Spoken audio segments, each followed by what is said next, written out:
ਸਤਿ ਸ਼੍ਰੀ ਅਕਾਲ ਦੋਸਤੋ, ਆਪਾਂ 9th ਕਲਾਸ ਦਾ ਚੈਪਟਰ ਮੈਥ ਦਾ 6ਵਾਂ ਚੈਪਟਰ ਕਰਦੇ ਪਏ ਆ। ਦੂਜਾ ਇਹ ਵੀਡੀਓ ਹੈਗੀ ਆ, ਇਹ 'ਚ ਆਪਾਂ 6.2 ਟੌਪਿਕ ਪੜ੍ਹਨਾ, ਆਧਾਰ ਰੂਪ ਪਦ ਅਤੇ ਪਰਿਭਾਸ਼ਾਵਾਂ। ਕਹਿੰਦਾ ਯਾਦ ਕਰੋ ਕਿ ਇੱਕ ਰੇਖਾ ਦਾ ਉਹ ਭਾਗ ਜਿਸ ਦੇ ਅੰਤ ਬਿੰਦੂ ਹੋਣ ਇੱਕ ਰੇਖਾ ਖੰਡ ਕਹਾਉਂਦਾ ਹੈ। ਠੀਕ ਹੈ, ਤਾਂ ਵਿੱਚ ਸਭ ਤੋਂ ਪਹਿਲਾਂ ਅਸੀਂ ਰੇਖਾ ਨੂੰ ਸਮਝੇ ਕੀ ਹੈ। ਰੇਖਾ ਦੀ ਪਰਿਭਾਸ਼ਾ ਇਹ ਸੀਗੀ, ਸਭ ਤੋਂ ਪਹਿਲਾਂ ਰੇਖਾ ਬਣਦੀ ਕਿੱਦਾਂ ਹੈ। ਸਭ ਤੋਂ ਪਹਿਲਾਂ ਬਿੰਦੂ ਹੁੰਦਾ ਸਾਡੇ ਕੋਲ। ਠੀਕ ਹੈ, ਅਸੀਂ ਇੱਕ ਬਿੰਦੂ ਨੂੰ ਡਰਾ ਕਰ ਲੈਂਦੇ ਹਾਂ। ਬਿੰਦੂ ਦੀ ਨਾ ਤਾਂ ਅਸੀਂ ਲੰਬਾਈ ਰੱਖਦੇ ਹਾਂ, ਨੋ ਲੈਂਥ, ਨੋ ਬ੍ਰੈਥ ਤੇ ਨੋ ਹਾਈਟ। ਨਾ ਤਾਂ ਇਹਦੀ ਲੰਬਾਈ ਆ, ਨਾ ਚੜਾਈ ਆ, ਨਾ ਇਹਦੀ ਮੋਟਾਈ ਆ ਬਿੰਦੂ ਦੀ। ਪਰ ਜੇ ਫਿਰ ਦੂਜੀ ਗੱਲ, ਪਹਿਲੀ ਤਾਂ ਚੀਜ਼ ਹੋ ਗਈ ਸਾਡੇ ਕੋਲ ਬਿੰਦੂ ਕੀ ਆ, ਦੂਜੀ ਗੱਲ ਸਾਡੇ ਕੋਲ ਫਿਰ ਰੇਖਾ ਕੀ ਆ। ਰੇਖਾ ਨੂੰ ਅਸੀਂ ਇਹ ਕਹਿੰਦੇ ਹਾਂ, ਜੇ ਬਿੰਦੂਆਂ ਨੂੰ ਜੋੜਦੇ ਜਾਈਏ ਤੇ ਸਾਡੇ ਕੋਲ ਕੀ ਬਣ ਜਾਂਦੀ ਹੈ, ਇੱਕ ਰੇਖਾ ਤਿਆਰ ਹੋ ਜਾਂਦੀ ਆ। ਜਿਹੜੀ ਰੇਖਾ ਦੇ ਦੋਨੋਂ ਪਾਸੇ ਇੱਦਾਂ ਐਰੋ ਲੱਗੇ ਨੇ, ਠੀਕ ਹੈ, ਇੱਦਾਂ ਐਰੋ ਲਗਾਏ ਨੇ, ਇਹੀ ਤੁਹਾਡੇ ਕੋਲ ਕੀ ਸੀਗੀ, ਰੇਖਾ ਸੀਗੀ। ਪਰ ਹੁਣ ਇੱਥੇ ਕਹਿ ਰਿਹਾ ਏ ਇੱਕ ਰੇਖਾ ਦਾ ਉਹ ਭਾਗ ਜਿਸ ਦੇ ਅੰਤ ਅਤੇ ਦੋ ਬਿੰਦੂ ਹੋਣ। ਜਿੱਥੇ ਦੋ ਬਿੰਦੂ ਲਗਾ ਦਈਏ ਆਪਾਂ, ਠੀਕ ਹੈ, ਤਾਂ ਦੋ ਬਿੰਦੂ ਜਿੱਥੇ ਲਗਾ ਦਿੰਦਾ ਮੈਂ ਇੱਦਾਂ, ਮੰਨ ਲਓ ਮੈਂ ਦੋ ਬਿੰਦੂ ਲਗਾ ਦਿੰਦਾ ਇਹਦੇ ਉੱਤੇ,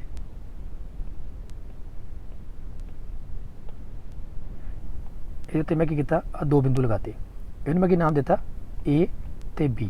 ਠੀਕ ਹੈ, ਆ ਦੋ ਬਿੰਦੂ ਲਗਾਤੇ, ਇਹਨੂੰ A ਤੇ B ਦਿੱਤਾ। ਹੁਣ ਜਿਹੜੀ ਆਹ ਚੀਜ਼ ਵਿੱਚੋਂ ਨਿਕਲੇਗੀ, ਹੁਣ ਇੱਥੇ ਐਰੋ ਨਹੀਂ ਲੱਗਣਗੇ। ਆਹ ਚੀਜ਼ ਦਾ ਜਿਹੜਾ ਹਿੱਸਾ ਹੈ, ਟੋਟਾ ਹੈ, ਇਹਨੂੰ ਬਾਹਰ ਕੱਢ ਲਿਆ ਟੋਟੇ ਨੂੰ ਨਾ, A ਤੇ B। ਇਹ ਮੇਰੇ ਕੋਲ ਕੀ ਹੈ, ਰੇਖਾ ਖੰਡ। ਫਰਕ ਸਮਝ ਆ ਗਿਆ। ਰੇਖਾ ਅਲੱਗ ਚੀਜ਼ ਹੈ, ਰੇਖਾ ਖੰਡ ਅਲੱਗ ਚੀਜ਼ ਹੈ।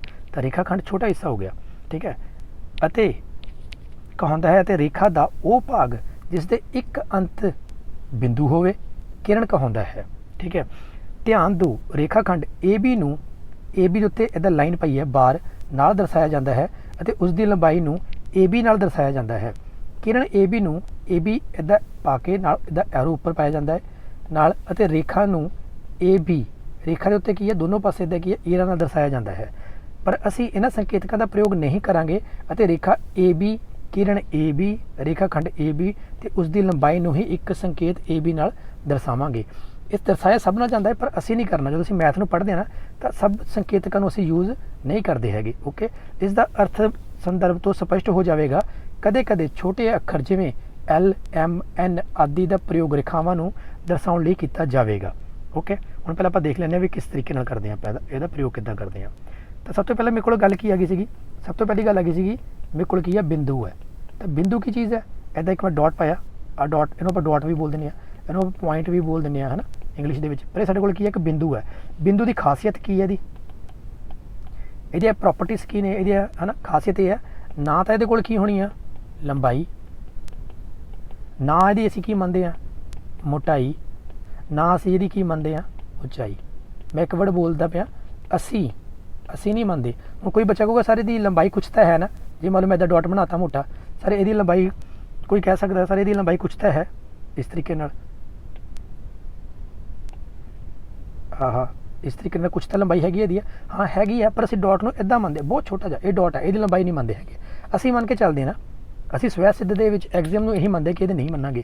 ਫਿਰ ਬਿੰਦੂਆਂ ਨੂੰ ਜੋੜ ਕੇ, ਹੁਣ ਮੰਨ ਲਓ ਬਿੰਦੂਆਂ ਨੂੰ ਜੇ ਜੋੜ ਕੇ ਬਣਾਉਣਾ ਹੈ, ਤਾਂ ਬਿੰਦੂ ਨੇ ਇੱਦਾਂ ਕੀ ਕੀਤਾ, ਜੋੜਨੇ ਸ਼ੁਰੂ ਕਰਤੇ, ਇਹ 'ਚ ਖਾਲੀ ਜਗ੍ਹਾ ਨਹੀਂ ਛੱਡੀ ਹੈਗੀ। ਇੱਦਾਂ ਬਿੰਦੂ ਜੋੜਨੇ ਸ਼ੁਰੂ ਕਰਤੇ, ਤਾਂ ਹੌਲੀ ਹੌਲੀ ਤੁਸੀਂ ਦੇਖੋਗੇ ਕੀ ਬਣਨ ਲੱਗੀ ਹੈ, ਇਹ ਇੱਕ ਰੇਖਾ ਬਣਨ ਲੱਗੀ ਹੈ। ਠੀਕ ਹੈ, ਆਪਾਂ ਇੱਦਾਂ ਨਾਰਮਲ ਖਿੱਚ ਦਿੰਦੇ ਹਾਂ, ਮਤਲਬ ਬਿੰਦੂਆਂ ਨੂੰ ਜੋੜ ਕੇ ਕੀ ਬਣਦੀ ਪਈ ਹੈ, ਰੇਖਾ ਬਣਦੀ ਪਈ ਹੈ। ਪਰ ਰੇਖਾ ਦੀ ਇੱਕ ਖਾਸੀਅਤ ਹੈ, ਰੇਖਾ ਦੀ ਹੁਣ ਪ੍ਰੋਪਰਟੀਆਂ ਕੀ ਨੇ, ਰੇਖਾ ਦੇ ਦੋਨੋਂ ਪਾਸੋਂ ਕੀ ਹੁੰਦਾ, ਐਰੋ ਹੁੰਦਾ ਹੈ। ਠੀਕ ਹੈ, ਇੱਦਾਂ ਐਰੋ ਲਗਾਉਂਦੇ ਆਪਾਂ, ਤਾਂ ਇਹਨੂੰ ਲਿਖਾਂਗੇ AB ਦੇ ਉੱਤੇ ਐਰੋ ਪਾ ਕੇ। ਤਾਂ ਜੇ ਮੈਂ ਇਹਨੂੰ ਇੱਦਾਂ ਲਿਖਿਆ ਨਾ, ਬੁੱਕ 'ਚ ਕਿਤੇ ਆਹ ਚੀਜ਼ ਦੇਖਦੇ ਹੋ, ਤਾਂ ਬੁੱਕ ਦਾ ਲਿਖਣ ਦਾ ਮਤਲਬ ਹੈ, ਕਿਤਾਬ ਦਾ ਲਿਖਣ ਦਾ ਮਤਲਬ ਇਹ ਰੇਖਾ ਹੈ। ਪਰ ਜੇ ਇਹੀ ਰੇਖਾ ਦੇ ਵਿੱਚੋਂ ਮੈਂ ਕੀ ਕਰ ਲੈਣਾ ਹੈ, ਇੱਕ ਛੋਟਾ ਹਿੱਸਾ ਕੱਢ ਲੈਣਾ, ਇੱਥੇ ਬਿੰਦੂ ਤੇ ਆਹ ਉਹਦਾ ਆਖਰੀ ਬਿੰਦੂ, ਇਹਨੂੰ ਪੁਆਇੰਟ A ਮੰਨ ਲੈਣਾ, ਇਹਨੂੰ ਪੁਆਇੰਟ B ਮੰਨ ਲੈਣਾ। ਹੁਣ ਇਹਨੂੰ ਮੈਂ ਚੱਕ ਕੇ ਬਾਹਰ ਲਿਆਇਆ, ਠੀਕ ਹੈ, ਇੱਥੋਂ 'ਚ ਲੈ ਕੇ ਇੱਥੇ ਤੱਕ, ਇਹ ਬਣ ਗਿਆ A, ਇੱਥੇ B। ਹੁਣ ਆਹ ਮੇਰੇ ਕੋਲ ਕੀ ਆ, ਇਹ ਮੇਰੇ ਕੋਲ ਕੀ ਆ, ਰੇਖਾ ਖੰਡ। ਠੀਕ ਹੈ ਜੀ, ਪਰ ਇਹਨੂੰ ਕਿੱਦਾਂ ਲਿਖਦੇ ਹਾਂ, A ਦੇ ਉੱਤੇ ਬਾਰ ਪਾ ਕੇ, ਇਹਨੂੰ ਆਪਾਂ ਇੰਗਲਿਸ਼ 'ਚ ਕੀ ਬੋਲਦੇ ਹਾਂ, ਹੈ ਨਾ, ਬਾਰ ਬੋਲਦੇ ਹਾਂ। ਠੀਕ ਹੈ, ਪਰ ਇਹਨੂੰ ਬਾਰ ਪਾ ਕੇ ਲਿਖਦੇ AB। ਇਹਦੇ ਉੱਤੇ ਦੇਖੋ, ਜਦੋਂ ਆ ਲਿਖਿਆ ਇਹਦੇ ਉੱਤੇ ਐਰੋ ਪਏ ਹੋਏ ਸੀ, ਇਹ 'ਤੇ ਐਰੋ ਨਹੀਂ ਪਏ ਸੀਗੇ। ਇਹ ਕੀ ਸੀਗਾ, AB ਦੇ ਉੱਤੇ ਦੋਨੋਂ ਐਰੋ ਪਏ ਸੀ, ਇਹ ਰੇਖਾ ਨੂੰ ਦਰਸਾਏਗਾ। AP ਦੇ ਉੱਤੇ ਜਦੋਂ ਆਪਾਂ ਸਿਰਫ ਇਹਦਾ ਲਾਈਨ ਪਾਵਾਂਗੇ, ਇਹ ਰੇਖਾ ਖੰਡ ਨੂੰ ਦਰਸਾਏਗਾ। ਤੀਜੀ ਚੀਜ਼, ਮੰਨ ਲਓ ਜਿਵੇਂ ਸੂਰਜ ਹੈ, ਸੂਰਜ ਤੋਂ ਇੱਕ ਕਿਰਨ ਨਿਕਲਣੀ ਸਟਾਰਟ ਹੋਈ, ਠੀਕ ਹੈ, ਤਾਂ ਇਹ ਇੱਕ ਪਾਸੋਂ ਇਹਦਾ ਸਟਾਰਟਿੰਗ ਪੁਆਇੰਟ ਸ਼ੁਰੂ ਹੋ ਗਿਆ ਅਤੇ ਅੱਗੇ ਵੱਧਦੀ ਜਾ ਰਹੀ ਹੈ। ਅਤੇ ਇਹ ਜਿਹੜਾ ਐਰੋ ਦਾ ਮਤਲਬ ਕੀ ਹੁੰਦਾ ਹੈ ਕਿ ਇਹਨੂੰ ਜਿੰਨਾ ਮਰਜ਼ੀ ਅੱਗੇ ਵਧਾ ਲਓ। ਠੀਕ ਹੈ, ਜਿੰਨਾ ਮਰਜ਼ੀ ਅਸੀਂ ਕੀ ਕਰ ਸਕਦੇ ਹਾਂ, ਵਧਾ ਸਕਦੇ ਹਾਂ, ਲੰਬੀ ਕਰ ਸਕਦੇ ਹਾਂ। ਇਹ ਐਰੋ ਦਾ ਮਤਲਬ ਹੀ ਇਹੀ ਆ, ਪਰ ਇੱਥੇ ਐਰੋ ਨਹੀਂ ਹੈਗੇ, ਇਹਦੇ ਐਰੋ ਨਹੀਂ ਹੈਗੇ, ਇਹਦੇ ਕੀ ਨੇ, ਅੰਤ ਬਿੰਦੂ ਨੇ, ਮਤਲਬ ਇੱਥੇ ਇਹਦੇ ਬਿੰਦੂ ਨੇ, ਇਹ ਵਧਾਈ ਨਹੀਂ ਜਾ ਸਕਦੀ। ਇਸ ਕਰਕੇ ਰੇਖਾ ਦਾ ਇੱਕ ਖੰਡ ਹੈ, ਖੰਡ ਤੁਹਾਡੇ ਕੋਲ ਕੀ ਹੈ, ਇੱਕ ਹਿੱਸਾ ਹੈ, ਠੀਕ ਹੈ, ਤੇ ਇਹ ਰੇਖਾ ਹੈ। ਹੁਣ ਤੁਹਾਨੂੰ ਰੇਖਾ ਖੰਡ ਤੇ ਕਿਰਨ 'ਚ ਫਰਕ ਸਮਝ ਆਏਗਾ। ਇਹ ਕੀ ਹੈ, ਤੁਹਾਡੇ ਕੋਲ ਇੱਕ ਕਿਰਨ ਹੈ। ਹੁਣ ਕਿਰਨ ਤੁਹਾਡੇ ਕੋਲ ਕੀ ਹੈ, ਇਹਦਾ ਸਟਾਰਟਿੰਗ ਪੁਆਇੰਟ ਤਾਂ ਹੈਗਾ ਇੱਕ, ਪਰ ਇਹਦਾ ਐਂਡਿੰਗ ਪੁਆਇੰਟ ਨਹੀਂ ਹੈਗਾ। ਮਤਲਬ ਇੱਧਰੋਂ ਜਿੰਨਾ ਮਰਜ਼ੀ ਇਹਨੂੰ ਲੰਬਾ ਕਰ ਸਕਦੇ ਹਾਂ, ਜਿੰਨਾ ਮਰਜ਼ੀ ਕੀ ਕਰ ਸਕਦੇ ਹਾਂ, ਵਧਾ ਸਕਦੇ ਹਾਂ। ਓਕੇ, ਜਿੰਨਾ ਮਰਜ਼ੀ ਵਧਾਈ ਜਾਓ, ਪਰ ਇਹਦਾ ਇੱਕ ਸਟਾਰਟਿੰਗ ਪੁਆਇੰਟ ਆ ਤੇ ਇਹਦਾ ਇੱਕ ਐਂਡ ਪੁਆਇੰਟ ਆ। ਇੱਥੇ ਏ ਆ, ਪਰ ਇਹਦਾ ਕੋਈ ਐਂਡ ਪੁਆਇੰਟ ਕੋਈ ਨਹੀਂ ਹੈਗਾ। ਤੇ ਇਹਨੂੰ ਇੱਧਰ ਲਿਖਣ ਦੇ ਲਈ, ਤੇ ਜੇ ਮੈਂ ਇੱਥੇ ਵੈਸੇ ਵੀ ਲਿਖ ਲੈਂਦਾ ਵੀ ਇਹ ਬੀ ਪਾਸਾ ਹੈਗਾ ਇਹ, ਤਾਂ ਇਹਨੂੰ ਮੈਂ ਏ ਬੀ ਦੇ ਉੱਤੇ ਇੱਦਾਂ ਐਰੋ ਪਾ ਕੇ ਦਰਸਾ ਸਕਦਾ। ਠੀਕ ਹੈ, ਸਟਾਰਟਿੰਗ ਪੁਆਇੰਟ ਤਾਂ ਹੈਗਾ, ਕੋਈ ਇਹਦਾ ਐਂਡਿੰਗ ਪੁਆਇੰਟ ਨਹੀਂਗਾ, ਤਾਂ ਇੱਥੇ ਬੀ ਵੀ ਨਹੀਂ ਆਉਂਦਾ ਪਿਆ, ਐਂਡਿੰਗ ਪੁਆਇੰਟ ਤਾਂ ਕੋਈ ਹੈ ਹੀ ਨਹੀਂਗਾ। ਤਾਂ ਇਹਦੇ ਵਿੱਚ ਇੱਦਾਂ ਸਾਡੇ ਕੋਲ ਇਹਦੇ ਵਿੱਚ ਕੀ ਚੀਜ਼ ਬਣਦੀ ਹੈ, ਠੀਕ ਹੈ, ਸਾਡੇ ਕੋਲ ਇੱਦਾਂ ਬਣਦੀ ਹੈ ਕਿ ਕਿਰਨ ਏ ਬੀ ਨੂੰ ਇੱਦਾਂ ਐਰੋ ਪਾ ਕੇ ਅਸੀਂ ਦਰਸਾਵਾਂਗੇ। ਠੀਕ ਹੈ, ਤਾਂ ਜਦੋਂ ਤੁਸੀਂ ਮਿਰਰ ਪੜ੍ਹਦੇ ਹੋ, ਲਾਈਟ ਪੜ੍ਹਦੇ ਹੋ, ਤਾਂ ਉਹਦੇ 'ਚ ਜੇ ਤਾਂ ਦੋਨੋਂ ਪਾਸੋਂ ਐਰੋ ਪਏ ਨੇ ਤਾਂ ਇਹ ਰੇਖਾ, ਜੇ ਐਂਡ ਤੇ ਦੋ ਬਿੰਦੂ ਲੱਗੇ ਨੇ, ਰੇਖਾ ਖੰਡ। ਠੀਕ ਹੈ, ਤੇ ਇੱਕ ਪਾਸੇ ਬਿੰਦੂ ਆ ਤੇ ਇੱਕ ਪਾਸੇ ਐਰੋ ਆ, ਤਾਂ ਕੀ ਇਹ ਕਿਰਨ ਹੈ। ਸਮਝ ਆਈ ਗੱਲ। ਇਹਨੂੰ ਲਿਖਾਂਗੇ ਏ ਬੀ ਇੱਦਾਂ, ਇਹਦੇ ਉੱਤੇ ਬਾਰ, ਇਹਨੂੰ ਲਿਖਾਂਗੇ ਏ ਬੀ ਤੇ ਐਰੋ ਪਾ ਕੇ।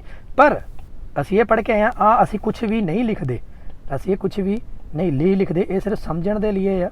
ਠੀਕ ਹੈ, ਜਿੰਨਾ ਵੀ ਅਸੀਂ ਮੈਥ ਪੜ੍ਹਾਂਗੇ, ਚਾਹੇ ਉਹ ਰੇਖਾ ਆਵੇ, ਚਾਹੇ ਰੇਖਾ ਖੰਡ ਆਵੇ, ਚਾਹੇ ਕਿਰਨ ਆਵੇ, ਠੀਕ ਹੈ, ਜੋ ਮਰਜ਼ੀ ਆਵੇ, ਅਸੀਂ ਸਿਰਫ ਏ ਬੀ ਲਿਖਣਾ ਹੈ। ਜਾਂ ਫਿਰ ਅਸੀਂ ਕੀ ਕਰਦੇ ਹਾਂ, ਮੰਨ ਲਓ ਆਹ ਰੇਖਾ ਸੀਗੀ, ਠੀਕ ਹੈ ਜੀ, ਤੇ ਇਹਨੂੰ ਮੈਂ ਇਹਦੇ 'ਚ ਮੈਂ ਰੇਖਾ ਖੰਡ ਲੈ ਲਿਆ ਇੱਕ, ਇਹ 'ਚ ਮੈਂ ਰੇਖਾ ਖੰਡ ਲੈ ਲਿਆ ਇੱਦਾਂ ਏ ਬੀ, ਇਹਦੇ ਉੱਤੇ ਮੈਂ ਲਾਈਨ ਨਹੀਂ ਪਾਊਂਗਾ, ਇਹ ਨਹੀਂ ਪਾਣੀ। ਠੀਕ ਹੈ, ਇਹ ਲਾਈਨ ਨਹੀਂ ਪਾਉਂਦੇ ਅਸੀਂ ਸਿਰਫ ਏ ਬੀ ਲੈਂਦੇ ਹਾਂ। ਜਾਂ ਫਿਰ ਜਿਹੜੀ ਇਹ ਲੈਂਥ ਤੋਂ ਕੱਢ ਕੇ ਲੈ ਕੇ ਆਇਆ ਵਾਲੀ ਦੋ ਬਿੰਦੂਆਂ ਦੇ ਵਿਚਕਾਰ, ਇਹਦਾ ਨਾਮ ਮੈਂ ਐਲ ਰੱਖ ਸਕਦਾ, ਐਮ ਰੱਖ ਸਕਦਾ, ਐਨ ਰੱਖ ਸਕਦਾ, ਉਹ ਕੋਈ ਵੀ ਜਿਹੜਾ ਸਮੋਲ ਅਲਫਾਬੈਟ ਹੈ ਨਾ, ਕੋਈ ਵੀ small alphabet A to Z ਕੋਈ ਵੀ ਲੈ ਸਕਦੇ ਆ। ਤੇ ਇੱਥੇ A to Z ਕੋਈ ਵੀ ਲਿਆ ਜਾ ਸਕਦਾ, ਜਿਵੇਂ ਲਾਈਨ ਦੋ ਬਿੰਦੂ ਕਿਹੜੇ ਲੈ ਜਾ ਸਕਦੇ ਆ, PQ, ਲਾਈਨ ਸਮੋਲ p ਹੋਏਗੀ। ਠੀਕ ਹੈ, ਤਾਂ ਜੇ ਮੈਂ ਇਹਦਾ ਟਰਾਇੰਗਲ ਬਣਾਉਣਾ, ਮੰਨ ਲਓ ਟਰਾਇੰਗਲ ਰੇਖਾਵਾਂ ਦੇ ਨਾਲ ਹੀ ਬਣੀ ਹੈ ਨਾ, ਤਾਂ ਇਹਦੇ 'ਚ ਮੈਂ ਬਿੰਦੂ ਕਿਹੜੇ ਲੈ ਸਕਦਾ, ਬਿੰਦੂ ਮੈਨੂੰ ਇਹੀ ਲੈਣਾ ਪੈਣਾ, capital A, capital B, capital C।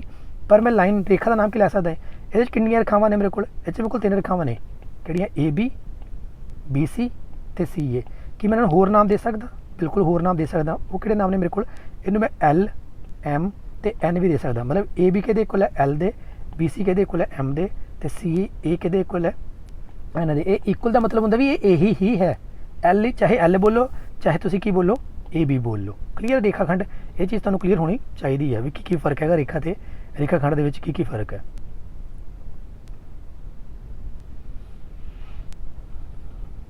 Okay, ਅੱਗੇ ਇਹਨਾਂ ਨੇ ਬੋਲਤਾ ਸੀ ਅਸੀਂ ਇਹ ਚੀਜ਼ਾਂ ਕੁਛ ਯੂਜ਼ ਨਹੀਂ ਕਰਨੀਆਂ ਹੈਗੀਆਂ। ਜੇ ਹੁਣ ਅੱਗੇ ਕਹਿੰਦਾ ਹੈ, ਜੇ 3 ਜਾਂ ਜ਼ਿਆਦਾ ਬਿੰਦੂ ਇੱਕ ਹੀ ਰੇਖਾ ਤੇ ਸਥਿਤ ਹੋਣ ਤਾਂ ਉਹ ਸਮਰੇਖੀ ਬਿੰਦੂ ਕੋਲੀਨੀਅਰ ਪੁਆਇੰਟਸ ਕਹਾਉਂਦੇ ਹਨ। ਤੁਹਾਨੂੰ ਪਤਾ ਹੋਣਾ ਚਾਹੀਦਾ, ਇਹ ਡੈਫੀਨੇਸ਼ਨ ਹੋ ਜਾਂਦੀ ਆ। ਕੋਲੀਨੀਅਰ ਪੁਆਇੰਟ ਕਿਹੜੇ ਹੁੰਦੇ ਨੇ,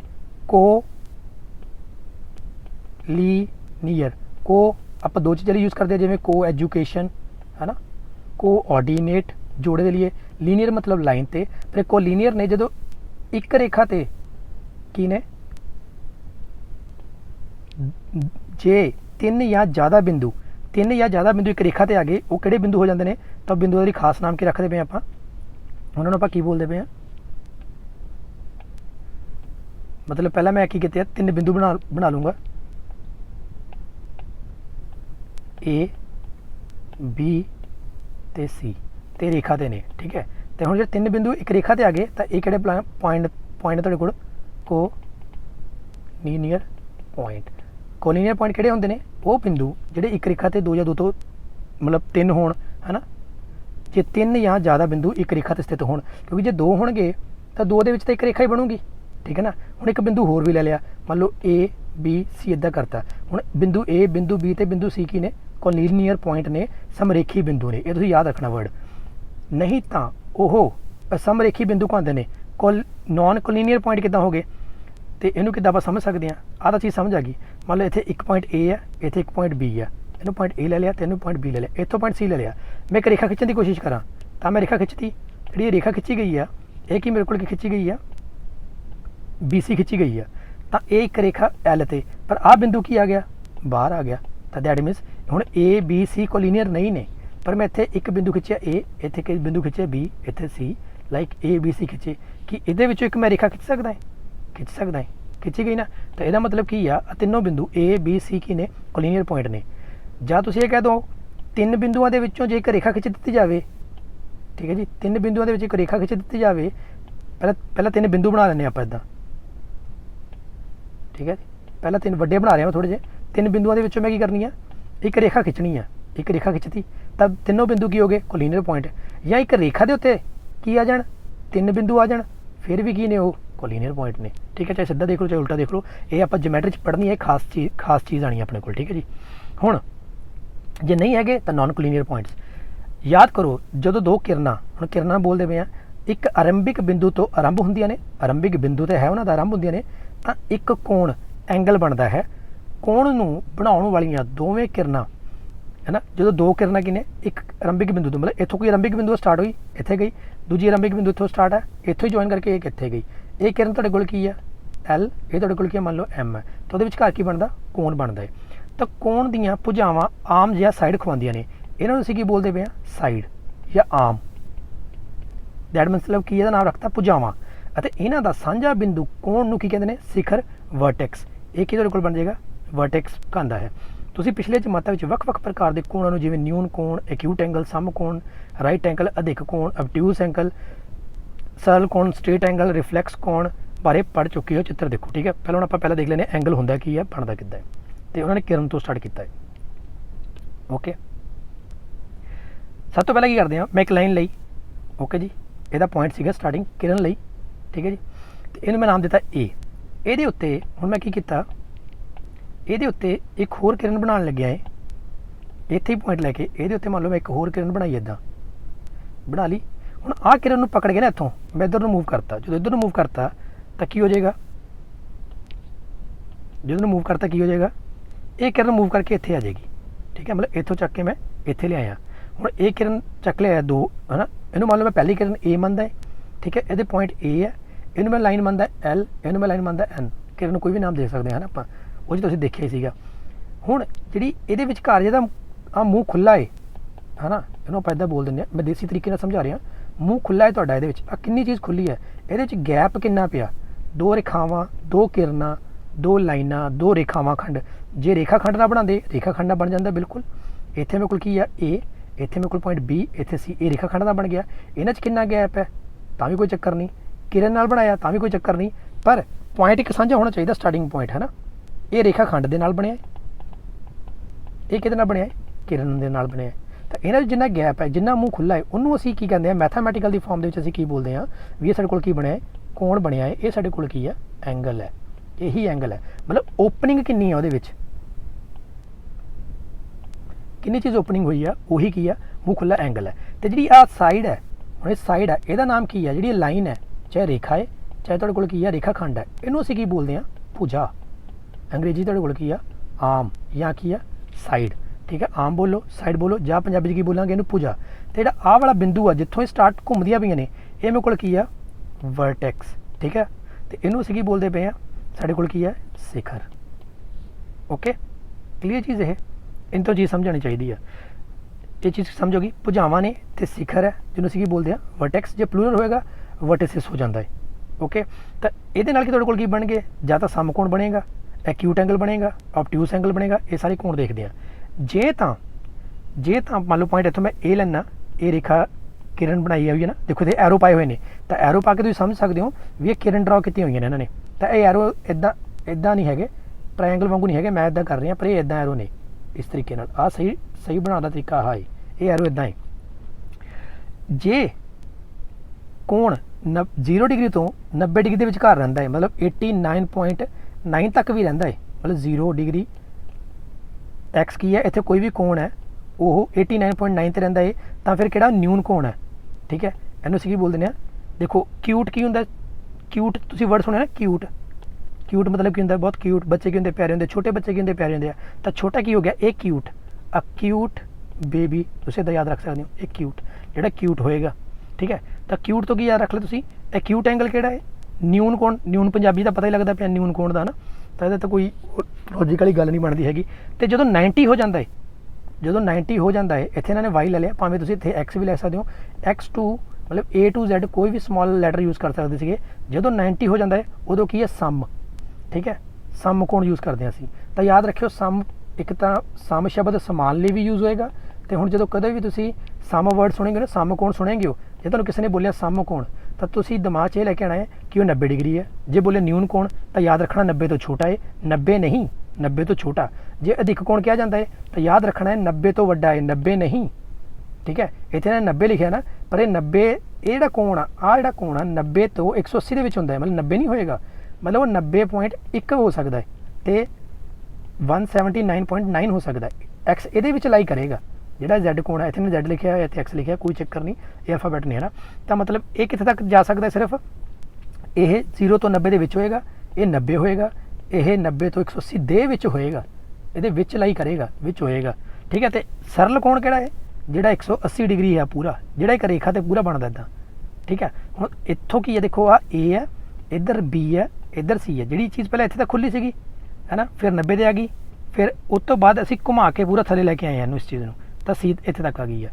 ਹੁਣ ਆਹੀ ਰੇਖਾ ਦੇ ਉੱਤੇ ਜਦੋਂ ਮੈਂ ਇੱਕ ਰੇਖਾ ਦੇ ਉੱਤੇ ਰੱਖ ਕੇ ਦੂਜੀ ਰੇਖਾ ਨੂੰ ਇੱਦਾਂ ਘੁਮਾ ਕੇ ਇੱਧਰਲੇ ਪਾਸੇ ਲੈ ਜਾਵਾਂ, ਤਾਂ ਪਹਿਲਾਂ ਇੱਥੇ ਤੱਕ ਪਹੁੰਚੇਗੀ, ਉਸ ਤੋਂ ਬਾਅਦ ਇੱਧਰ ਤੱਕ ਪਹੁੰਚ ਜਾਏਗੀ। ਠੀਕ ਹੈ, ਇੱਦਾਂ ਇਹ 90 ਤੱਕ ਪਹੁੰਚੀ, ਇੱਧਰ ਵੀ 90 ਤੱਕ ਪਹੁੰਚੀ, ਤਾਂ 90 90 180, ਤਾਂ ਜਿਹੜਾ ਟੋਟਲ ਕੋਣ ਹੈ ਇਹ ਕਿੰਨਾ ਬਣਦਾ? 180। ਤੇ ਇਹਨੂੰ ਅਸੀਂ ਕੀ ਬੋਲ ਦਿੰਦੇ ਹਾਂ? ਸਰਲ ਕੋਣ। ਤੇ ਜਿਹੜਾ 180 ਤੋਂ ਵੱਡਾ ਹੋ ਗਿਆ, ਹੁਣ ਆ ਜਿਹੜੀ ਲਾਈਨ ਹੈ, ਠੀਕ ਹੈ, ਜਿਹੜਾ 180 ਤੋਂ ਵੱਡਾ ਹੋ ਗਿਆ, ਉਹ ਤੁਹਾਡੇ ਕੋਲ ਕੀ ਹੈ? Reflex angle. ਠੀਕ ਹੈ, ਤਾਂ ਰਿਫਲੈਕਸ ਐਂਗਲ ਨੂੰ ਥੋੜੀ ਜੀ ਇਹ ਤੁਹਾਨੂੰ ਇਹਦੇ 'ਚ ਡਾਇਗਰਾਮ ਸਹੀ ਨਹੀਂ ਦੱਸਿਆ। ਰਿਫਲੈਕਸ ਐਂਗਲ ਮੈਂ ਤੁਹਾਨੂੰ ਬਣਾ ਕੇ ਦੱਸ ਦਿੰਦਾ ਕੀ ਚੀਜ਼ ਹੈ। ਇੱਥੋਂ ਇੱਕ ਤੁਸੀਂ ਡਾਇਗਰਾਮ ਸਟਾਰਟ ਕੀਤਾ, ਮੰਨ ਲਓ ਤੁਸੀਂ ਇੱਥੇ ਤੱਕ, ਕਿੱਥੇ ਤੱਕ ਪਹੁੰਚ ਗਏ? 90 ਤੱਕ। 90 ਤੇ ਵੀ ਨਹੀਂ ਜਾਣਾ, ਇੱਥੇ ਕਿੰਨੇ ਪਹੁੰਚ ਗਏ? 180 ਤੱਕ, ਇੱਥੇ ਵੀ ਨਹੀਂ ਜਾਣਾ। ਹੁਣ 180 ਤੋਂ ਬਾਅਦ ਜੋ ਤੁਸੀਂ ਬਣਾਉਣਾ ਹੈ, ਠੀਕ ਹੈ, ਜਿਵੇਂ ਡੈਫੀਨੇਸ਼ਨ 'ਚ ਦੱਸਿਆ ਗਿਆ ਹੈ, 180 ਤੋਂ ਲੈ ਕੇ 360 ਦੇ ਵਿਚਕਾਰ ਜੋ ਵੀ ਹੋਏਗਾ ਉਹ ਤੁਹਾਡੇ ਕੋਲ ਕੀ ਹੋਏਗਾ? ਰਿਫਲੈਕਸ ਐਂਗਲ ਹੋਏਗਾ। ਠੀਕ ਹੈ, ਤਾਂ ਦੈਟ ਮੀਨਸ 180 ਤੋਂ ਬਾਅਦ ਜਿਹੜਾ ਵੀ ਇੱਥੇ, ਹੁਣ ਮੰਨ ਲਓ ਮੈਂ ਇੱਥੇ ਤੱਕ ਰੇਖਾ ਖਿੱਚਤੀ, ਤਾਂ ਇੱਥੋਂ ਇੱਥੇ ਤਾਂ 0 ਡਿਗਰੀ ਸੀਗਾ ਨਾ, ਇੱਥੋਂ ਦੀ ਸ਼ੁਰੂ ਕਰਕੇ ਮੈਂ ਮੰਨ ਲਓ ਇੱਥੇ ਤੱਕ ਪਹੁੰਚ ਗਿਆ। ਠੀਕ ਹੈ ਜੀ, ਇੱਥੇ ਤੱਕ ਪਹੁੰਚ ਗਿਆ। ਤੇ ਜੇ ਇੱਥੇ ਤੱਕ ਪੂਰਾ ਇੱਦਾਂ ਵਾਪਸ ਆ ਜਾਂਦਾ ਘੁੰਮ ਕੇ, ਇੱਥੋਂ ਪੂਰਾ ਇੱਦਾਂ ਘੁੰਮ ਕੇ ਐਂਗਲ ਘੁਮਾ ਕੇ ਨਾ, ਇੱਥੇ 90 ਸੀਗਾ, ਇੱਥੇ 180 ਸੀਗਾ, ਘੁਮਾ ਕੇ ਤੇ ਪੂਰਾ ਵਾਪਸ ਆ ਜਾਂਦਾ, 360 ਨਾ ਹੁੰਦਾ। ਠੀਕ ਹੈ, 360 ਨਾ ਹੁੰਦਾ, 360 ਤੋਂ ਛੋਟਾ ਹੁੰਦਾ ਉਹਦੇ, ਕਿਉਂਕਿ ਇਹਦੇ ਵਿੱਚ ਲਾਣਾ ਨਾ, ਜਿਹੜਾ ਇਹ ਹੁਣ ਐਂਗਲ X ਬਣੇਗਾ, ਇਹ ਤੁਹਾਡੇ ਕੋਲ ਕੀ ਹੈ? ਰਿਫਲੈਕਸ।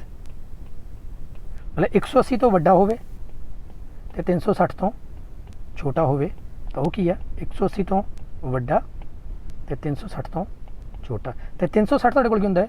Complete angle.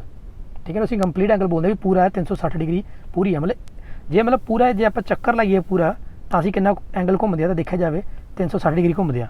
ਇੱਥੇ ਕਿੰਨਾ ਘੁੰਮੇ? 90 ਡਿਗਰੀ। ਇੱਥੇ ਕਿੰਨਾ ਘੁੰਮੇ? 90, 180। ਇੱਥੇ ਤੱਕ ਜਾਵਾਂਗੇ 270, ਇੱਥੇ ਵਾਪਸ ਆ ਜਾਵਾਂਗੇ ਤਾਂ 360। ਮਤਲਬ ਇੱਕ ਚੱਕਰ ਦੇ ਵਿੱਚ ਕਿੰਨੀਆਂ ਡਿਗਰੀਆਂ ਹੁੰਦੀਆਂ ਨੇ? 360 ਡਿਗਰੀਆਂ ਨੇ। ਇਹਦੇ ਤਾਂ ਜਿਵੇਂ ਤੁਹਾਡੇ ਕੋਲ ਡੀ ਹੋਏਗੀ, ਉਹਦੇ 'ਚ ਤੁਸੀਂ ਇੱਦਾਂ ਦੇਖਾਂਗੇ ਉਹ ਬਣੇ ਹੋਣਗੇ ਇੱਦਾਂ, ਹੈ ਨਾ, ਇੱਦਾਂ ਲਾਈਨਾਂ ਮਾਰੀਆਂ ਹੁੰਦੀਆਂ ਨੇ ਉਹਨੇ। ਉਹ 0 ਤੋਂ ਲੈ ਕੇ 180 ਇੱਧਰ ਹੁੰਦਾ ਹੈ, ਇੱਧਰ 0 ਤੋਂ ਲੈ ਕੇ 180 ਇੱਧਰ ਬਣਾਇਆ ਹੁੰਦਾ। ਜੇ 2D ਨੂੰ ਆਪਸ ਜੁਆਇਨ ਕਰ ਲਓ ਤਾਂ ਇੱਕ ਪੂਰਾ ਚੱਕਰ ਬਣ ਜਾਏਗਾ, ਜਿਹਦੇ ਵਿੱਚ ਕੀ ਹੋਣਗੇ? 360 ਡਿਗਰੀਆਂ ਹੋਣਗੀਆਂ। ਕਲੀਅਰ ਚੀਜ਼? ਇੱਕ ਨਿਊਨ ਕੋਣ ਦਾ ਮਾਪ 0 ਅਤੇ 90 ਦੇ ਵਿਚਕਾਰ ਹੁੰਦਾ ਹੈ, ਜਦੋਂ ਕਿ ਇੱਕ ਸਮ ਕੋਣ ਦਾ ਮਾਪ ਠੀਕ 90 ਹੁੰਦਾ ਹੈ। 90 ਤੋਂ ਵੱਧ ਪਰ 180 ਤੋਂ ਘੱਟ ਮਾਪ ਵਾਲਾ ਕੋਣ ਅਧਿਕ ਕੋਣ ਕਹਾਉਂਦਾ ਹੈ। ਨਾਲ ਹੀ ਯਾਦ ਕਰੋ ਕਿ ਇੱਕ ਸਰਲ ਕੋਣ 180 ਦੇ ਬਰਾਬਰ ਹੁੰਦਾ ਹੈ। ਉਹ ਕੋਣ ਜੋ 180 ਤੋਂ ਵੱਧ ਪਰ 360 ਤੋਂ ਘੱਟ, 360 ਨਹੀਂ 360 ਤੋਂ ਘੱਟ ਹੁੰਦਾ ਹੈ, ਮਾਪਦਾ ਹੁੰਦਾ ਹੈ, ਰਿਫਲੈਕਸ ਕੋਣ ਕਹਾਉਂਦਾ ਹੈ। ਇਸ ਦੇ ਇਲਾਵਾ ਜੇ ਦੋ ਕੋਣਾਂ ਦਾ ਜੋੜ ਇੱਕ ਸਮ ਕੋਣ ਦੇ ਬਰਾਬਰ ਹੋਵੇ, ਦੋ ਕੋਣਾਂ ਦਾ ਜੋੜ ਇੱਕ ਸਮ ਕੋਣ ਦੇ 90 ਦੇ ਬਰਾਬਰ ਹੋਵੇ, ਤਾਂ ਅਜਿਹੇ ਕੋਣ ਨੂੰ ਪੂਰਕ ਕੋਣ ਕੰਪਲੀਮੈਂਟਰੀ ਐਂਗਲ ਆਖਦੇ ਹਨ। ਅਤੇ ਦੋ ਕੋਣ ਜਿਨ੍ਹਾਂ ਦਾ ਜੋੜ 180 ਡਿਗਰੀ ਦੇ 180 ਡਿਗਰੀ ਹੋਵੇ, ਉਹਨੂੰ ਸੰਪੂਰਨ ਕੋਣ ਸਪਲੀਮੈਂਟਰੀ ਐਂਗਲ ਆਖਦੇ ਹਨ। ਤੇ ਆਪਾਂ ਕੰਪਲੀਮੈਂਟਰੀ, ਪੂਰਕ ਤੇ ਸੰਪੂਰਕ ਕੋਣ ਪੜ੍ਹ ਲੈਂਦੇ ਹਾਂ। ਹੁਣ ਕੀ ਆ ਪੂਰਕ ਤੇ ਸੰਪੂਰਕ 'ਚ ਕੀ ਫਰਕ ਹੈ? ਉਹਨੇ ਕਿਹਾ ਇਹ ਕੋਈ ਵੀ ਦੋ ਐਂਗਲ, ਕੋਈ ਵੀ ਦੋ ਕੋਣ, ਮੰਨ ਲਓ ਇੱਥੇ ਮੈਂ ਇੱਕ ਕੋਣ ਬਣਾ ਲਿਆ, ਠੀਕ ਹੈ, ਮੰਨ ਲਓ ਇੱਥੇ ਬਣਾ ਲਿਆ ਮੈਂ 45 ਡਿਗਰੀ, ਇੱਥੇ ਬਣਾ ਲਿਆ ਮੈਂ 45 ਡਿਗਰੀ, ਤਾਂ ਦੋਨਾਂ ਦਾ ਜੋੜ ਕਿੰਨਾ ਹੈ? ਇਹ ਐਂਗਲ A ਹੈ, ਇਹ ਮੰਨ ਲਓ ਐਂਗਲ ਮੈਂ B ਲੈ ਲਿਆ, ਠੀਕ ਹੈ, ਤਾਂ A + B ਮੈਨੂੰ ਕਿੰਨਾ ਦੇ ਰਿਹਾ? 90 ਡਿਗਰੀ ਦੇ ਰਿਹਾ ਹੈ। ਤਾਂ ਸਮਝਣ ਵਾਲੀ ਕਿਹੜੀ ਗੱਲ ਹੈ? A + B ਮੈਨੂੰ ਕਿੰਨਾ ਦੇ ਰਿਹਾ? 90 ਡਿਗਰੀ ਦੇ ਰਿਹਾ ਹੈ। ਤਾਂ ਮਤਲਬ ਕੀ ਆ? ਪੂਰਕ। ਤਾਂ ਕਿਹੜਾ ਕੋਣ ਪੂਰਕ ਹੈ? ਇਹ 45 ਹੈ, ਇਹ 45 ਹੈ, ਠੀਕ ਹੈ, ਇਹ ਕਿੰਨਾ ਦੇ ਰਿਹਾ? 90 ਡਿਗਰੀ ਦੇ ਰਿਹਾ। ਸਮਝਣ ਵਾਲੀ ਗੱਲ ਇਹ ਹੈ, ਉਹ ਦੋ ਕੋਣਾਂ ਦਾ ਜੋੜ ਜਿਨ੍ਹਾਂ ਦਾ ਜੋੜ 90 ਦੇ ਬਰਾਬਰ ਆਵੇ ਉਹ ਪੂਰਕ ਕੋਣ ਹੁੰਦੇ ਨੇ। ਪਰ ਇਹਨਾਂ 'ਚੋਂ ਅਸਲੀ ਪੂਰਕ ਕੌਣ ਹੈ? ਇਹਨਾਂ 'ਚ ਅਸਲੀ ਪੂਰਕ ਕੌਣ ਹੈ? ਜੇ 1 ਡਿਗਰੀ ਦੇ ਵਿੱਚ ਮੈਂ 89 ਜੋੜ ਦੇਵਾਂ ਮੈਨੂੰ ਕੀ ਮਿਲਦਾ ਹੈ? 90 ਮਿਲਦਾ ਹੈ। ਜੇ ਮੈਂ 2 ਡਿਗਰੀ ਦੇ ਵਿੱਚ 88 ਜੋੜ ਦੇਵਾਂ ਮੈਨੂੰ ਕੀ ਮਿਲਦਾ ਹੈ? 90 ਮਿਲਦਾ ਹੈ। ਜੇ ਮੈਂ 3 ਡਿਗਰੀ 'ਚ ਹੈ ਨਾ ਇੱਦਾਂ ਜੋੜਦਾ ਜਾਵਾਂ ਹੁੰਦੇ ਜਾਣਗੇ ਨਾ, ਐਂਡ 'ਤੇ ਆ ਕੇ ਇੱਥੇ ਕੀ ਆ ਜਾਏਗਾ? 89 ਆ ਜਾਏਗਾ, ਅਤੇ ਇੱਥੇ ਮੇਰੇ ਕੋਲ ਕੀ ਆ ਜਾਏਗਾ? 1 ਡਿਗਰੀ ਆ ਜਾਏਗਾ। ਤਾਂ ਮੈਨੂੰ ਕੀ ਮਿਲੇਗਾ? 90 ਮਿਲੇਗਾ। ਮਤਲਬ 1 ਡਿਗਰੀ ਦਾ ਇੱਕ ਦਾ ਪੂਰਕ ਕੌਣ ਹੈ? ਉਹ ਕਿਹੜਾ ਕੌਣ ਹੈ ਜਿਹਦੇ ਵਿੱਚ ਇੱਕ 'ਚੋਂ ਕਿਹਨੂੰ ਮਿਲਾਇਆ ਜਾਵੇ, ਕਿਹੜਾ ਜੋੜਿਆ ਜਾਵੇ ਕਿ ਜਿਹਨਾਂ ਦਾ ਜੋੜ ਕੀ ਬਣ ਜਾਵੇ? 90 ਬਣ ਜਾਵੇ। ਕਿਹਨੂੰ ਜੋੜਿਆ ਜਾਵੇ? 89 ਨੂੰ। ਤਾਂ ਇੱਕ ਦਾ ਪੂਰਕ ਕੌਣ ਹੈ? 89। ਅਤੇ 89 ਦੇ ਵਿੱਚ ਕੀ ਜੋੜਿਆ ਜਾਵੇ ਕਿ ਉਹ 90 ਬਣ ਜਾਵੇ? ਉਹ ਕੀ ਹੈ? 1 ਡਿਗਰੀ। ਤਾਂ 89 ਦਾ ਪੂਰਕ ਕੌਣ ਹੈ? 1 ਡਿਗਰੀ। ਸਮਝ ਗਿਆ? ਤਾਂ ਪੂਰਕ ਕੋਣ ਮਤਲਬ ਕੀ ਹੈ? ਪੂਰਕ ਕੋਣ ਦੋ ਕੋਣ ਹੋਣਗੇ ਜਿਹੜੇ ਦੋਨਾਂ ਦਾ ਜੋੜ ਕੋਣ ਆ, ਕੋਣ A ਅਤੇ ਕੋਣ B 90 ਹੋਏਗਾ। ਪਰ A ਦਾ B ਪੂਰਕ ਕਦੋਂ ਹੋਏਗਾ? ਜਿਹਨੇ ਉਹਦੇ ਵਿੱਚ ਜੋੜ ਕੇ ਮੈਨੂੰ 90 ਪੂਰੇ ਕਰ ਸਕਾਂ। ਸਮਝ ਆਈ ਗੱਲ? ਜੇ ਮੇਰੇ ਕੋਲ 45 ਆ, ਕੀ ਮੈਂ 45 'ਚ ਜੋੜਾਂ ਮੇਰੇ ਕੋਲ 90 ਆ ਜਾਵੇ? ਕੀ ਮੈਂ 45 'ਚ ਜੋੜਾਂ? ਕਿਹੜਾ ਐਂਗਲ ਮੈਂ 45 'ਚ ਜੋੜਾਂ ਮੇਰੇ ਕੋਲ 90 ਆ ਜਾਵੇ? ਤਾਂ 45। ਤਾਂ 45 ਦਾ ਪੂਰਕ ਕੌਣ ਹੈ? ਤਾਂ 45 ਹੀ। ਮੇਰੇ ਕੋਲ 10 ਡਿਗਰੀ ਹੈ, ਇਹਦੇ ਵਿੱਚ ਮੈਂ ਕਿੰਨਾ ਡਿਗਰੀ ਜੋੜਾਂ ਕਿ ਮੇਰੇ ਕੋਲ 90 ਆ ਜਾਵੇ? ਤਾਂ ਮੈਨੂੰ ਲੱਭਣਾ ਪੈਣਾ ਉਹ ਕੌਣ ਆ? 80। ਤਾਂ 10 ਡਿਗਰੀ ਦਾ ਪੂਰਕ ਕੌਣ ਆ? 80। 80 'ਚ ਕਿਹੜਾ ਐਂਗਲ ਜੋੜਾਂ ਕਿ ਮੇਰੇ ਕੋਲ 90 ਆ ਜਾਵੇ? ਉਹ ਮੇਰੇ ਕੋਲ ਕੀ ਹੈ? 10 ਡਿਗਰੀ। ਤਾਂ 80 ਦਾ ਪੂਰਕ ਕੌਣ ਹੈ? 10। ਅਤੇ 10 ਦਾ ਪੂਰਕ ਕੌਣ ਹੈ? ਅਤੇ 10 ਦਾ ਪੂਰਕ ਕੌਣ ਹੈ? 80। ਠੀਕ ਹੈ। ਅਤੇ 80 ਦਾ ਪੂਰਕ ਕੌਣ ਹੈ? 10। ਇੱਦਾਂ ਹੁਣ ਕੌਣ ਹੈ ਦੂਜਾ ਕੋਣ ਸਾਡੇ ਕੋਲ? ਕਿਹੜਾ ਹੈਗਾ? ਸੰਪੂਰਕ। ਤਾਂ ਸਪਲੀਮੈਂਟਰੀ ਐਂਗਲ। ਸਪਲੀਮੈਂਟਰੀ ਐਂਗਲ ਕਿਹੜੇ ਕੋਣ ਨੇ? ਜਿਨ੍ਹਾਂ ਦਾ ਜੋੜ 180 ਹੋਵੇ। ਠੀਕ ਹੈ। ਤਾਂ ਕੋਈ ਖਾਸ ਗੱਲ ਨਹੀਂ, ਸੇਮ ਚੀਜ਼ ਹੀ ਹੈ ਜੋ ਚੀਜ਼ ਆਪਾਂ ਪਿੱਛੇ ਪੜ੍ਹ ਕੇ ਆਏ ਹਾਂ। ਹੁਣ ਪਹਿਲਾਂ 90 ਸੀਗੀ, ਇਹ 'ਚ 180 ਹੈ। ਠੀਕ ਹੈ। ਤਾਂ ਸੰਪੂਰਕ ਦੇ ਵਿੱਚ ਕੀ ਆ? ਜਿਹੜਾ ਦੋ ਕੋਣਾਂ ਦਾ ਜੋੜ ਕੀ ਹੋ ਜਾਵੇ? A ਜਮਾ B ਕਿੰਨਾ ਹੋ ਜਾਵੇ? 180। ਤਾਂ ਹੁਣ ਤੁਸੀਂ ਮੈਨੂੰ ਦੱਸ ਸਕਦੇ ਹੋ 90 ਡਿਗਰੀ ਦੇ ਵਿੱਚ ਮੈਂ ਕੀ ਜੋੜਾਂ ਕਿ ਮੈਨੂੰ 180 ਮਿਲ ਜਾਵੇ? ਤਾਂ 90 ਡਿਗਰੀ। ਤਾਂ 90 ਡਿਗਰੀ ਦਾ ਸੰਪੂਰਕ ਕੌਣ ਹੈ? 90 ਡਿਗਰੀ। 1 ਡਿਗਰੀ ਦੇ ਵਿੱਚ ਮੈਂ ਕੀ ਜੋੜਾਂ ਕਿ ਮੈਨੂੰ 180 ਮਿਲ ਜਾਵੇ? 179 ਹੈ ਨਾ, 179। ਤਾਂ ਦੈਟ ਮੀਨਸ ਇਹ ਕੀ ਹੈ? ਇਹਦਾ ਸੰਪੂਰਕ ਕੌਣ ਹੈ। ਮੈਨੂੰ ਲੱਗਦਾ ਤੁਹਾਨੂੰ ਪੂਰਕ ਅਤੇ ਸੰਪੂਰਕ ਸਮਝ ਆ ਗਿਆ ਹੋਣਾ ਕੀ ਫਰਕ ਹੈਗਾ।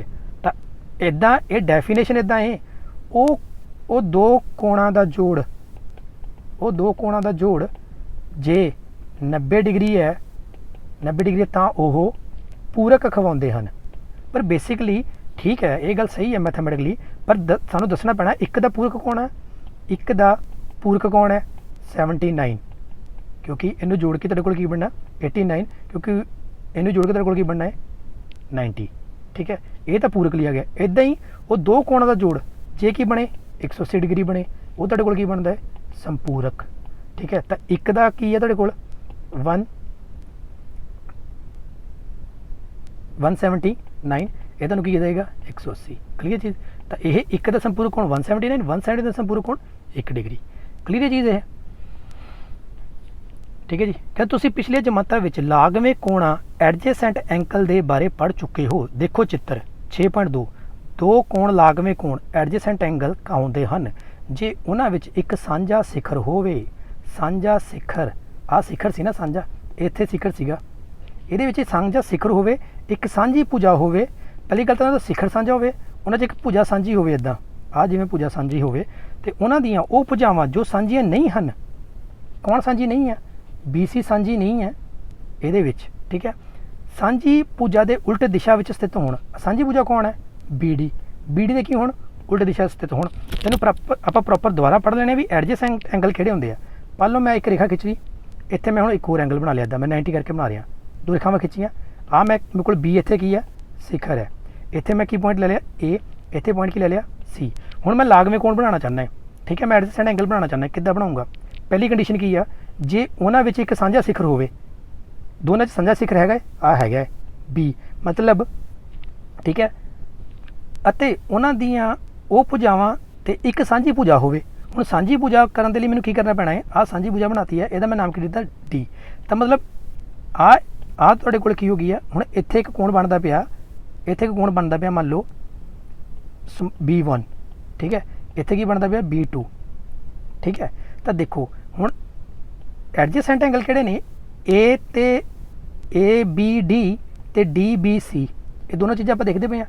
ਤਾਂ ਇਹਨਾਂ ਦਾ ਸਾਂਝਾ ਸਿਖਰ ਹੈਗਾ ਹੈ। ਇਹਨਾਂ ਦੇ ਵਿੱਚ ਇੱਕ ਸਾਂਝੀ ਭੁਜਾ ਹੈਗੀ ਆ ਉਹ ਕਿਹੜੀ ਆ BD, ਤੇ ਉਹਨਾਂ ਦੀਆਂ ਭੁਜਾਵਾਂ ਜੋ ਸਾਂਝੀ ਨਹੀਂ ਹਨ, ਸਾਂਝੀ ਕਿਹੜੀਆਂ ਨਹੀਂ ਹਨ AB ਤੇ BC, ਇਹ ਸਾਂਝੀਆਂ ਨਹੀਂ ਹਨ। ਸਾਂਝੀ ਭੁਜਾ ਦੇ ਉਲਟ ਦਿਸ਼ਾ ਵਿੱਚ ਸਥਿਤ ਹੋਣ, ਉਹ ਇੱਧਰ ਉਲਟ ਦੇ ਪਾਸੇ ਆ, ਉਹ ਇੱਧਰ ਉਲਟ ਦੇ ਪਾਸੇ ਆ। ਠੀਕ ਹੈ, ਤਾਂ ਚਿੱਤਰ 6.2 ਵਿੱਚ ਐਂਗਲ ABD, ਚਿੱਤਰ 6.2 ਦੇ ਵਿੱਚ ਐਂਗਲ ABD ਅਤੇ ਐਂਗਲ DBC, ਆਹ ਐਂਗਲ ਕੀ ਆ ABD, ਐਕਚੁਅਲੀ ਇਹਨੂੰ ਆਪਾਂ ਇੱਦਾਂ ਵੀ ਲਿਖ ਸਕਦੇ ਹਾਂ ਐਂਗਲ B, ਇਹ ਕੀ ਹੈ ਮੇਰੇ ਕੋਲ ਐਂਗਲ DBC, ਇਹਨੂੰ ਇੱਦਾਂ ਵੀ ਲਿਖ ਸਕਦੇ ਹਾਂ ਐਂਗਲ B, ਹੈ ਨਾ। ਤਾਂ ਇਹ ਦੋਨੋਂ ਕੀ ਨੇ, ਇਹ ਐਡਜੈਸੈਂਟ ਐਂਗਲ ਨੇ। ਕੌਣ ਕੌਣ, ABD ਮਤਲਬ ਐਂਗਲ B, ਤੇ ਇਹਦੇ ਵਿੱਚ ਤੁਹਾਡੇ ਕੋਲ ਕੀ ਆ ਇੱਥੇ ਐਂਗਲ B। ਠੀਕ ਹੈ, ਇਸ ਕਰਕੇ ਪੂਰਾ ਨਾਮ ਲਿਖਣਾ ਪੈ ਰਿਹਾ, ਇਸ ਕਰਕੇ ਸ਼ਾਰਟ ਨਹੀਂ ਕਰਦੇ, ਨਹੀਂ ਤਾਂ ਕਨਫਿਊਜ਼ਨ ਨਾ ਹੋ ਜਾਵੇ। ਜਾਂ ਇਹਨੂੰ B1 ਮੰਨ ਲਓ, ਇਹਨੂੰ B2 ਮੰਨ ਲਓ। ਠੀਕ ਹੈ, ਤਾਂ ਇਹ ਦੋਨੋਂ ਕੀ ਨੇ ਲਾਗਵੇਂ, ਇਹ ਐਡਜੈਸੈਂਟ ਲਾਗਵੇਂ ਕੌਣ ਨੇ, ਐਡਜੈਸੈਂਟ ਐਂਗਲ ਕਿਉਂ ਨੇ, ਸਾਂਝਾ ਸਿਖਰ ਹੈ ਕੌਣ B, ਸਾਂਝੀ ਭੁਜਾ ਹੈ ਕੌਣ BD। ਕਲੀਅਰ ਹੈ। ਹੁਣ ਤੁਸੀਂ ਆਪਣਾ ਹੱਥ ਨੂੰ ਬਣਾ ਕੇ ਦੇਖੋ, ਆਪਣੇ ਹੱਥ ਨੂੰ ਡਾਇਗਰਾਮ ਨੂੰ ਡਰਾ ਕਰਕੇ ਦੇਖੋ। ਠੀਕ ਹੈ, ਇੱਦਾਂ ਕਰੋ। ਠੀਕ ਹੈ, ਇੱਦਾਂ ਕਰੋ, ਮੰਨ ਲਓ ਮੈਂ ਇੱਦਾਂ ਆਪਣਾ ਹੱਥ ਡਰਾ ਕਰਦਾ, ਇੱਦਾਂ ਡਰਾ ਕਰ ਲਿਆ ਹੈ ਨਾ, ਜਿਵੇਂ ਇੱਦਾਂ ਉਂਗਲਾਂ ਡਰਾ ਕਰ ਲਈਆਂ।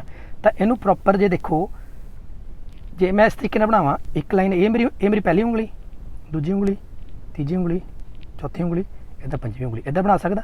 ਸਾਂਝਾ ਸਿਖਰ ਕਰ ਲੈਂਦੇ ਆਪਾਂ ਚ A, ਇਹਨੂੰ ਨਾਮ ਦਿੰਦੇ ਹਾਂ B, ਇਹਨੂੰ ਨਾਮ ਦਿੰਦੇ ਹਾਂ C, ਇਹਨੂੰ ਨਾਮ ਦਿੰਦੇ ਹਾਂ D, ਇਹਨੂੰ ਨਾਮ ਦਿੰਦੇ ਹਾਂ E, ਇਹਨੂੰ ਨਾਮ ਦਿੰਦੇ ਹਾਂ F।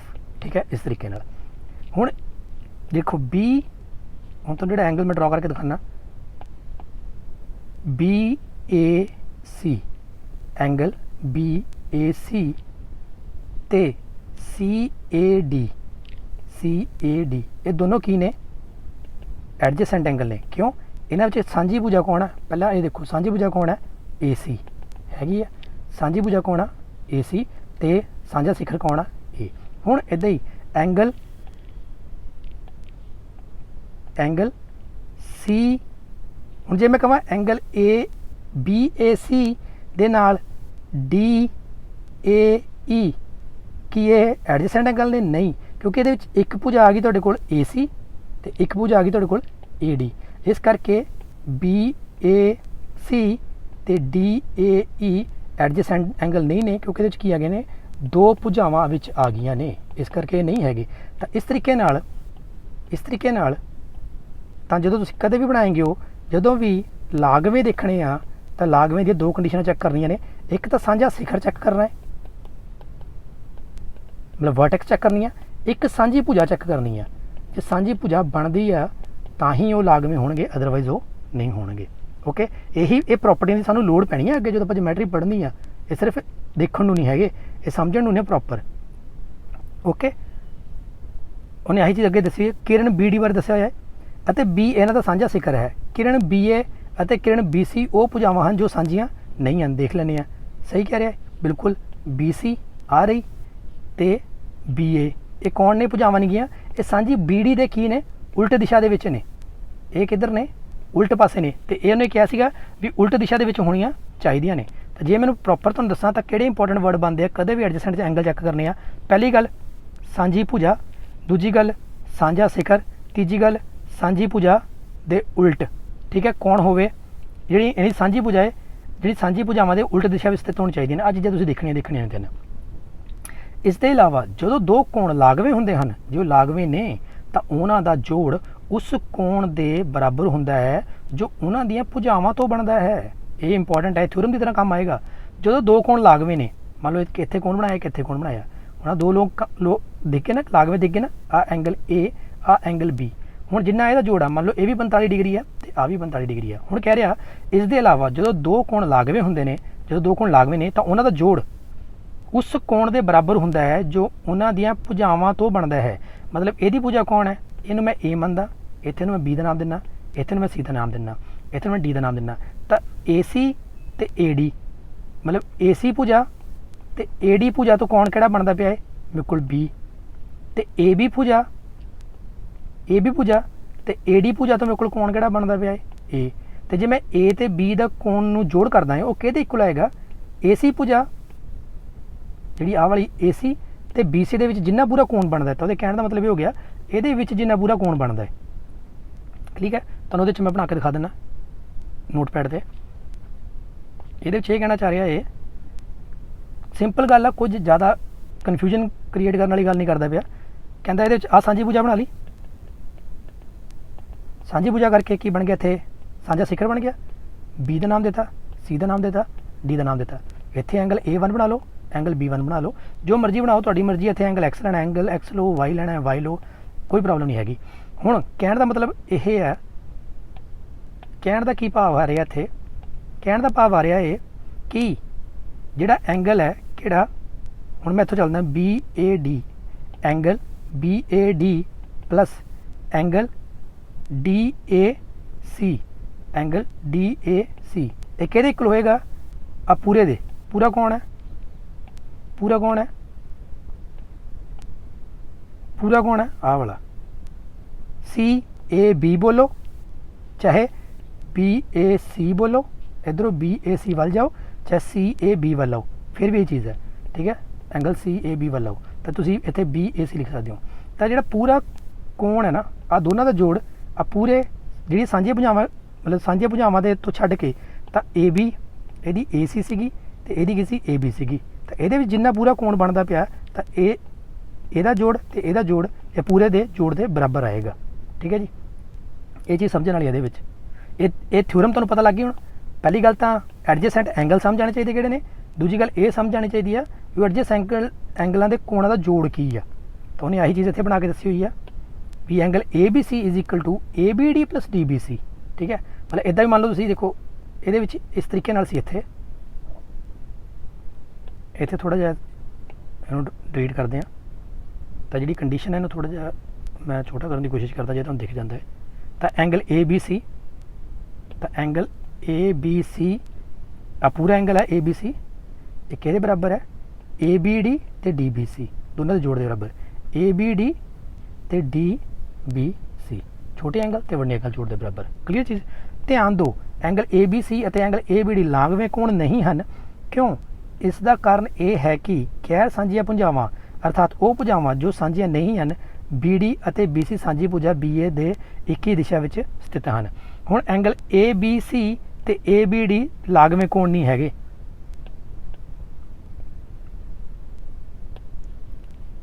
ABC ये पूरा वड्डा कोण है ते BC आ वाला दूसरे वाला D वाला ना, तो ABC ते ABD, तो ABD ये जिहड़ा एंगल आ एंगल आ पूरा वड्डा एंगल ते छोटा एंगल ये लागवे कोण नहीं ने, क्योंकि सांझी भुजा नहीं ना आई, सांझी भुजा ने नहीं आई हैगी, क्योंकि जो देखो ये वड्डे कोण च एक छोटी भुजा आ गई है, ये वड्डे कोण छोटी भुजा आ गई है, ये बाहर एक भुजा होनी चाहिए सी तो ये सांझी बननी चाहिए सी तां बननी सी चीज़। हुण इस तरीके नाल नहीं होएगा।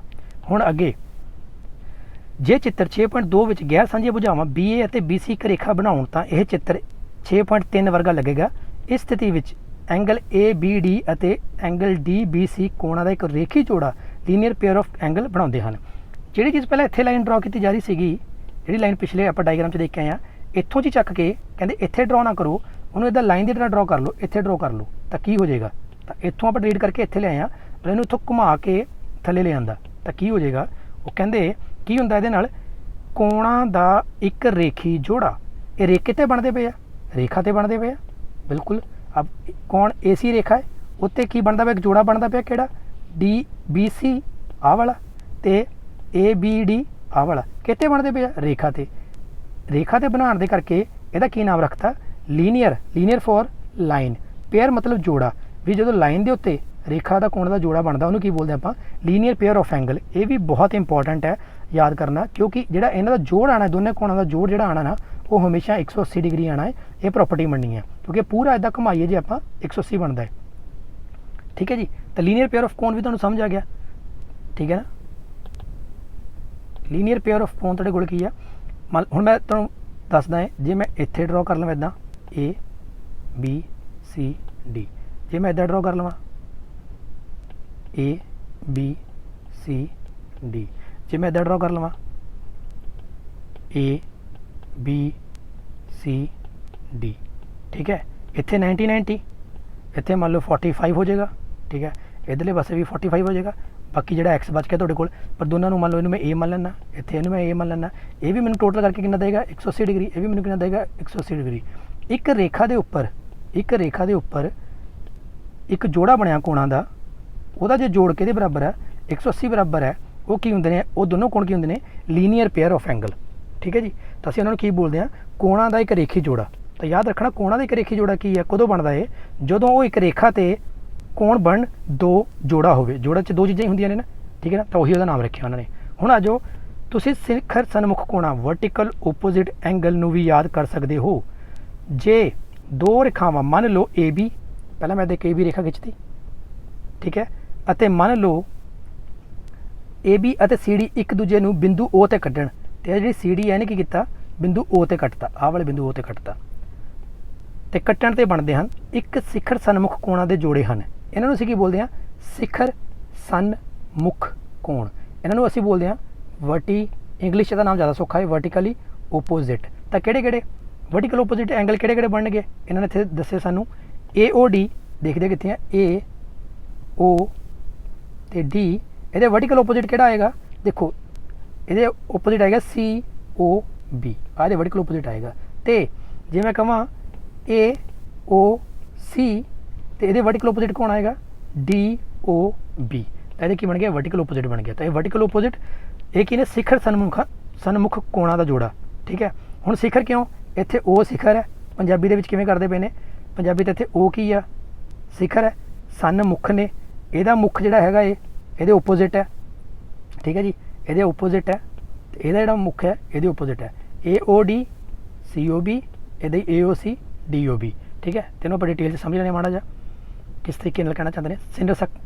सिनर सन्मुख कोण के शिखर सन्मुख कोण किहड़े ने, वर्टिकल ओपोजिट एंगल किहड़े ने, एक दो रेखावां खिच्चो, एक रेखा इदा खिंची, एक रेखा इदा खिंच दी, उस तो बाद नामकरण कर दो। मान लो पहला सेंटर पॉइंट लो O, इनू ले लो A, इनू ले लो रेखा नूं B, इधरों ले लो C, इधरों ले लो D। हुण रही गल भी वर्टिकल ओपोजिट किहड़े होणगे, वर्टिकल ओपोजिट कौन होणगे AOC। जे मैं आ कौन लेना AOC कौन लेना, तो ये वर्टिकल ओपोजिट कौन है DOB, तो DOB की ये वर्टिकल ओपोजिट है शिखर सन्मुख कोण है। रही दूजी गल, जे मैं दूजी गल इदा लेना AOD एंगल AOD लेना, तो इधरों की लेना COB, आह वाला कोण लेना एंगल COB है ना कोण, तो ये की है शिखर सन्मुख है, ये वर्टिकल ओपोजिट है। तो एंगल AOC दे ये नाले इक्वल होंगे ने, यदी खासियत ये आ ये इक्वल होंगे ने, शिखर सन्मुख कोण इक्वल होंगे ने vertical opposite angle. That mean AOC DOB they equal होएगा, तो AOD COB दे इक्वल होएगा। ये चीज़ कितने बनती है, बिल्कुल बनती है जो तुम कैंची लैने हो। ठीक है, इस तरीके नाल कैंची लैने हो। ठीक है, आह वाला कोण इस कोण के बराबर, आह वाला कोण इस कोण के बराबर, तो चीज़ क्रॉस दे विच मतलब वर्टिकल ओपोजिट एंगल बन गए। नाले इन्होंने एक बुक च एक चीज़ बनाई हुई है, वो चीज़ देख लो बुक दे विच है, ड्रॉ की हुई है, इनू समझ लो बुक दे की चीज़ ड्रॉ की है। तुहानूं इहदे विच ना जो कोण पढ़ेंगे कदे तुहानूं रेखावां देखने मिलणगियां, इत्थे एक लाइन मारी है, इत्थे एक लाइन मारी है, इहदा मतलब की है आ दोनों कोण समान ने, सेम ने, वर्टिकल ओपोजिट नहीं सेम ने। इत्थे कहना चाह रहा किते भी दिखणगे, इत्थे दो रेखा लाइनां मारियां ने, मतलब इनू पहला कोण बनिया, पहला कोण मान के क्या गया भी एक लाइन के लिए, इनू दूसरा कोण मन्निया, दूजे नंबर का तो दो लाइनां मारियां। हुण आ दो लाइनां के बराबर है, मतलब ये दोनों कोण आपस में समान ने, तो आ लाइन एक मारी आ भी लाइन मारी है, तो ये भी कोण आपस के ने समान ने, बराबर ने, ये शिखर सन्मुख कोण हो गए। ठीक है, तो असीं आ सारी चीज़ां पढ़ लियां ने। अगला वीडियो लैक्चर आप नैक्सट वीडियो देखा, वो साडे कोल की हैगा कट्टण वालियां अते ना कट्टण वालियां रेखावां बारे पढ़ांगे। ठीक है जी, ये वीडियो लैक्चर देखने का बहुत बहुत धन्यवाद। Thank you so much.